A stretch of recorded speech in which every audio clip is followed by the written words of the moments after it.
వాళ్ళు ఒక నిమిషానికి వెళ్తున్న సందర్భంలో ప్రయాణానికి సంబంధించి జరుగుతోంది. ఆల్రైట్ అశోక్ గారు ఒక్కసారి మీరు లైన్లో ఉండండి. అనదర్ బిగ్ బ్రేకింగ్ న్యూస్ వస్తోంది. ఒకసారి ఆ బిగ్ బ్రేకింగ్ న్యూస్ చూద్దాం. Here it is on the screens of RTV. Another big breaking news. ప్రమాదంలో 300 మంది చనిపోయినట్లు గుజరాత్ పోలీసులకు సమాచారం అందింది. ప్రమాదంలో 300 మంది చనిపోయినట్లు గుజరాత్ పోలీసులు చెప్పడం జరుగుతుంది. పోలీసుల సమాచారం అందింది. విమానంలో ప్రయాణికులు ఎవరూ బతికే ఛాన్స్ లేదంటూ తెలుస్తోంది. ఈ నేపథ్యంలో మాజీ ముఖ్యమంత్రి విజయ్ రూపానీ కూడా బ్రతుకుండే అవకాశం లేదా? ప్రస్తుతం ఇది బిగ్గెస్ట్ న్యూస్ అనే చెప్పుకోవాలి.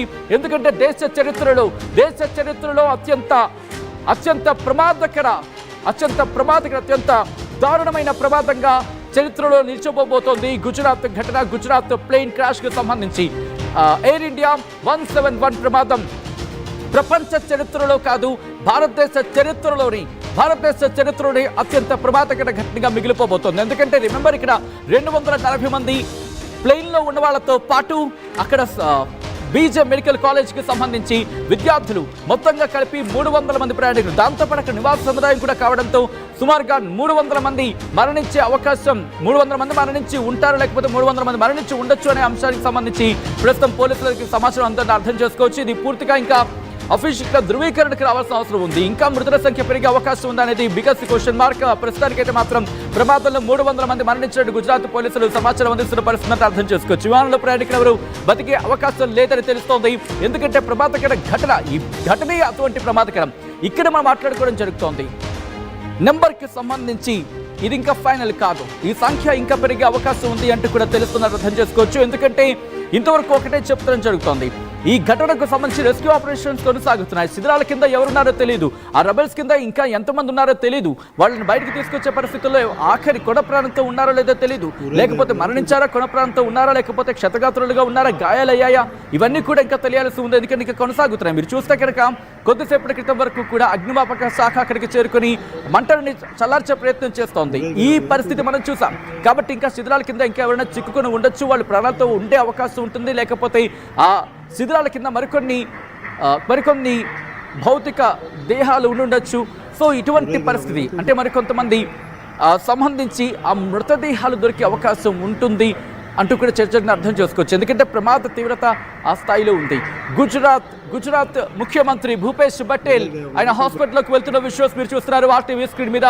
భూపేష్ పటేల్ ఆయన హాస్పిటల్లోకి వెళ్ళి అక్కడ ఆరా తీయడం జరుగుతోంది. క్షతగాత్రులను అడిగి తెలుసుకోవడం జరుగుతుంది. హాస్పిటల్ సిబ్బంది, హాస్పిటల్ యాజమాన్యాన్ని అడిగి తెలుసుకుంటారు అక్కడ ఎటువంటి పరిస్థితులు ఉన్నాయి, సహాయ సహకారాలకు సంబంధించి ఒకవేళ మెరుగైన వైద్యం కావాల్సి వస్తే కనుక ఇంకా ప్రభుత్వ ఆసుపత్రి నుంచి ప్రైవేట్ హాస్పిటల్కి తరలించే ప్రయత్నం చేయండి. ఇక మెరుగైన చికిత్స అందించే ప్రయత్నం చేయండి. వైద్య ఖర్చుల కోసం ఎటువంటి వెనుకడుగు వేయొద్దు. మెరుగైన సహాయం, మెరుగైన వైద్యం అందించడం లక్ష్యంగా ముందుకు వెళ్ళండి అంటూ కూడా అక్కడ ప్రభుత్వ ఆసుపత్రి వైద్యులకు అక్కడ మరి ముఖ్యంగా వైద్య శాఖకు ఆయన డైరెక్షన్స్ ఇచ్చినట్టుగా తెలుస్తోంది. స్వయంగా ఆయనే అక్కడ హాస్పిటల్కి చేరుకుని క్షతగాత్రులను అడిగి అక్కడ ఆరోగ్య పరిస్థితిని తెలుసుకుంటున్నట్టుగా తెలుస్తోంది.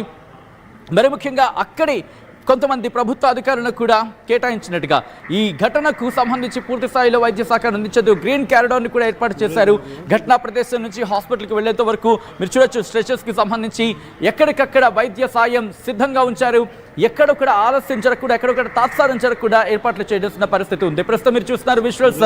ఇక్కడ రెండో బాక్స్ మీరు చూడడం జరుగుతుంది. బీజే మెడికల్ కాలేజ్ అక్కడ వెళ్ళి ఢీకొట్టింది ఈ విమానం. ఢీకొట్టిన ఘటనలో ప్రస్తుతం ఆ ప్రమాదానికి సంబంధించి మాట్లాడుకునే సందర్భం. ఒకసారి అశోక్ గారికి వెళ్ళే ప్రయత్నం చేస్తాను. అశోక్ గారు, నిమిషానికి 400 కిలోమీటర్స్ పర్ మినిట్ 400 కిలోమీటర్స్ వేగంతో వెళుతోంది అనేది మనకు అందుతున్న సమాచారం. ఇటువంటి ఘటనలు జరుగుతాయంటే ఇంత వేగంతో వెళ్తున్నప్పుడు ప్రమాదాలు జరిగే అవకాశం ఏ మేరకు ఉంటుంది అనుకోవాలి? వేగ నియంత్రణకి సంబంధించి ఏమైనా ఇక్కడ ఆలోచించాలండి అశోక్ గారు? హలో, చెప్పండి అశోక్ గారు. అంటే నిమిషానికి పర్ మినిట్ 400 కిలోమీటర్స్తో వెళుతోంది అనేది చర్చ జరిగింది. సో ఆ తీవ్రతతో వెళ్తే ప్రమాద తీవ్రత ఇంకా ఏ స్థాయిలో ఉండే అవకాశం ఉంటుందండి? టేక్ ఆఫ్ స్పీడ్ ఫిక్స్డ్ ఉంటాయండి. ఆ వెయిట్ కి, ఆ స్పీడ్ కి, ఆ కండిషన్స్ కి. దాన్ని మనం వాళ్ళు ఇంక్రీజ్ చేయడానికి, తగ్గించడానికి వాళ్ళు చేయరు అట్లా. సో అది ఇంకా ఫాస్ట్ అయితే ఎట్లా అవుతుంది, స్లో వెళ్ళాలి, అది పాసిబిలిటీ తక్కువే ఉంటుంది. అది వాళ్ళు స్పీడ్ ఏమి ఇంక్రీజ్ చేయరు వాళ్ళు. ఎందుకంటే 10,000 feet and below maximum speed 250 knots ఉంటుంది. అది నాట్ స్లో స్పీడ్. సో దాన్ని వాళ్ళు ఇంక్రీజ్ అయితే చేయరు వాళ్ళు. Right. So so Ashok garu, అంటే ఈ ఘటన తర్వాత ఈ ఘటనకు సంబంధించి, ఎందుకంటే ఇంతమంది ఒక్కసారికి ఇబ్బందికర వాతావరణం గురైనప్పుడు అంటే ఇంకా ఎటువంటి ఆప్షన్స్ ఉండవా? టేక్ ఆఫ్ అయిన 5 నిమిషాల్లోనే జరిగిందంటే పైలట్కి కాస్త డౌట్ వచ్చే ఉంటుంది కదా, ముందే ఆపే అవకాశం ఉంటుంది కదా. సో అటువంటివి ఏమి ఉండవా సాధారణంగా?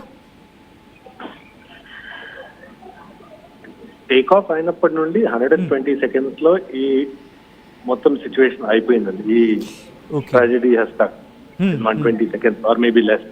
ఓకే, మనం అంత తొందరలో టేక్ ఆఫ్ అయినప్పటి నుండి వాళ్ళు airborne itself will take about close to 50 seconds, 50 to 60 seconds. మిగిలిన 20-25 seconds లోనే జరిగిపోయింది. దాని తర్వాత యాక్షన్ తీసుకోవడం కూడా ఐ డౌట్ వాళ్ళకి ఇంకా నో అదర్ ఆప్షన్, చేయలేకపోయారు వాళ్ళు. ఓకే, అంటే ఇది సాధారణంగా అంటే మీరు కొద్దిసేపటి క్రితం మాట్లాడినట్టుగా ప్రధాన కారణాలు ఏవై ఉండొచ్చు ఇటువంటి ఘటనలు జరగడానికి? ఒక 2-3 కీ పాయింట్స్ గురించి మాట్లాడుకోవాలంటే ప్రధానంగా 3 పాయింట్స్ ఏవై ఉంటాయండి? engine failure అండి. both the engine failure after take off could be the main thing. most అదొకటి. ఓకే, ఇంకొకటి కాన్ఫిగరేషన్ అని ఉంటుంది, ఫ్లాప్స్ తీసుకోవడం. ఓకే, ఆ ఫ్లాప్స్ సపోజ్ వాళ్ళు తప్పు తీసుకున్నారనుకోండి, అది టేక్ ఆఫ్ తర్వాత రియలైజ్ అయ్యి తెలుసుకున్న మిస్టేక్ అవి ఉండొచ్చు. ఓకే, ఫ్లాప్స్ ఏం చేస్తాయంటే అది ఎయిర్క్రాఫ్ట్ ని లిఫ్ట్ ఇస్తాయి కదా, గ్రౌండ్ లెవెల్లో వెయిట్ ఎక్కువ ఉన్నప్పుడు అవి ఇంకా లిఫ్ట్ కొంచెం ఎక్స్ట్రా ఇస్తాయి, so that aeroplane takes of the ground నుండి పైకి వెళ్ళేటట్టు. ఆ కాన్ఫిగరేషన్ ఏమైనా తప్పు ఉంటే అది కూడా ఒక కాజ్ ఉంటుంది. ఓకే, ఈ క్రాష్ కనట్లేదు నేను, general what can be the causes of crash after take off అంటే ఇది ఒకటే ఉంది. ఒకటేమో 2 engines ఫెయిల్ అవ్వడం, ఒకటేమో రాంగ్ కన్ఫిగరేషన్, ఓకే, ఇంకొకటేమో same engine crash, engine fail, both engines fail for due bird. అది ఉంది. Right right Ashok garu, I request ఒక్కసారి మీరు లైన్లో ప్రయత్నం చేయండి. హృదయ విదారకమైన బ్రేకింగ్ న్యూస్, నిజంగా గుండెలు బద్దలయ్యే వార్తనే చెప్పుకోవాలి. ప్లేన్లో ఒక్కరంటే ఒక్కరు కూడా బ్రతికుండే అవకాశం లేదు అంటూ ఇక్కడ అనధికారికంగా చర్చ జరుగుతుందంటే అర్థం చేసుకోవచ్చు.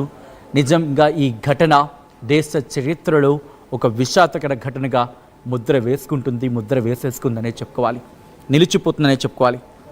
ఇక్కడ టెక్నికల్ మాల్ ఫంక్షన్ లేదా టాంపర్ గురించి, ఎందుకంటే సూటిగా కొన్ని ప్రశ్నలు రైజ్ అవుతున్నాయి, ఆ ప్రశ్నల గురించి మాట్లాడుకుందాం. మొదటిది, was it real technical malfunction or was something tampered with?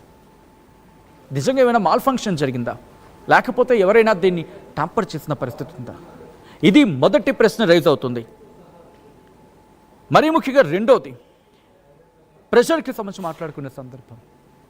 దీంతో పాటు ఇంకొక ప్రశ్న తలెత్తుతుంది ఏంటంటే కనుక, was there pressure on air traffic control to clear takeoff too early or despite alerts? రెండో ప్రశ్న ఇది ఏంటది?